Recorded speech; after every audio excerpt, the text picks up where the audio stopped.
Pašvaldība turpina īstenot skvēru un rotaļu laukumu sakārtošanu, lai gan bērniem, gan viņu vecākiem, gan arī vecāku gadagājumu liepājniekiem būtu, kur jauki pavadīt laiku svaigā gaisā.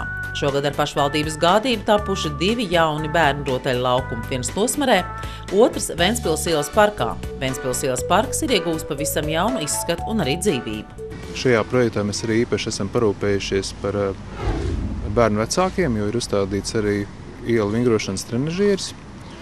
Un šajā gadā mēs turpināsim arī attīstīt citus projektus. Līdz oktobra mēnesim es ceru arī, ka mums parādīsies ielu vingrošanas laukumi. Viens pie veloceliņa netālu no iepirkšanās centra Bāta.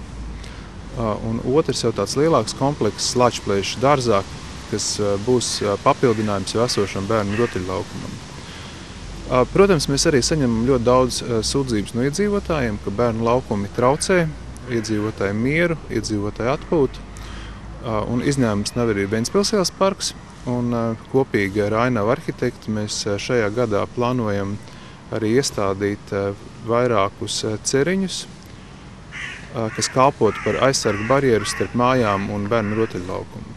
Bērnu laukumā Tosmarē ir uzstādīta smilšu kaste ar papildus rotaļu elementiem, atspēr šūpoles, 2-vietīgās šūpoles, karuseles rotaļu komplekts, 4 soliņi ar atzveltnēm un atkritumu tvertnes. Tāpat Liepājas pašvaldības aģentūra nodarbinātības projekta darbinieki ir pārkrāsojuši iekārtas, kas pirms tam jau laukumā atradās. Laukumā pēc rajona bērnu lūguma tika atjaunot arī futbola vārti. Tomēr liepājnieki gaida arī solīto Čakstas laukumu pilsētas centra skvēra rekonstrukciju. Lēnām un pakāpeniski mēs esam nonākuši arī pie sapratnes ar Reģionālās attīstības un pašvaldību lietu ministriju par 2 Liepājā, manuprāt, ļoti būtiskiem skvēriem. Tas ir Lielās ielas skvērs pretī Tirdzniecības namam Kurzeme un Čakstas laukums. Protams, mums ir neizpratne, ka Reģionālās attīstības un pašvaldību lietu ministrija neatbalsta mazās arhitektūras formas projektām. It īpaši tas būtu svarīgs Čakstas laukumam, kur bija paredzēta gan strūklakas, gan arī atsevišķi bijušā prezidenta citāti. Taču ministram viedoklis ir pavisam savādāks. Un tas nozīmē, ka Eiropas Savienības finansējums šādām konkrētām komponentēm nebūs pieejams Liepājas pilsētē.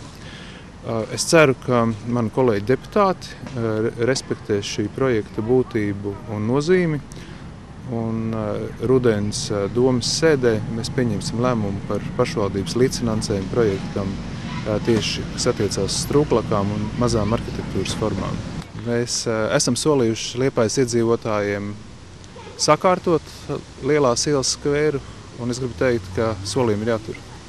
Vēl Liepājas doma ir parūpējusies par to, lai jau vistuvākajā laikā sadarbībā ar Liepājas nama apsaimniekotāju uzstādītu soliņus vietās, kur tie reiz ir bijuši, kā arī citviet. Mēs kā Liepājas pašvaldība saņēmām ļoti daudz iedzīvotāju pārmetumus, ka pilsētā nav pietiekoši daudz soliņu. Un mēs esam atraduši risinājumu, ka šajā un nākošajā gadā mēs pa visu Liepājas pilsētu izvietosim aptuveni 70 soliņus. Un arī atkritumu urnas pie katra soliņa.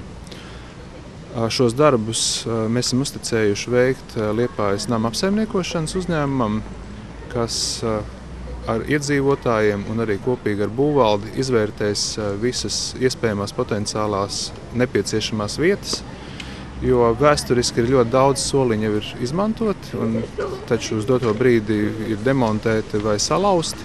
Es domāju, ka liepājnieki šajā un nākošajā gadā var gaidīt pietiekoši lielu apjomu soliņu pilsētā. Un vēl bērnu rotaļu laukums tagad arī Liepājas pilsētas bērniem, kas tapis pateicoties pilsētas uzņēmēju atbalstam.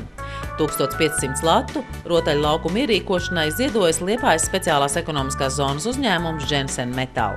Bērnu namā līdz šim rotaļu laukums nebija iekārtots. Mēs esam tiešām priecīgi, kad kāds ziedotājs ir uzradies un bērniem ir ziedojis naudu 1500 šajā reizītē. Un mēs esam ieguvuši jaunu rotaļu laukumu, kurā ietilpst šūpoles, lidkalniņš un 2 smilšu kastes.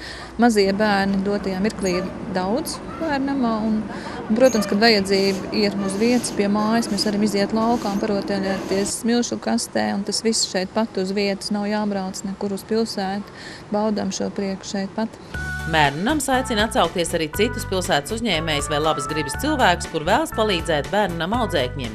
Līdzekļi būtu nepieciešami futbola un basketbola laukumu labiekārtošanai, kur brīvo laiku labprāt pavada vecākie bērni, kā arī telpu remontam, jo bērnu namā bērnu skaits ar katru gadu turpina palielināties.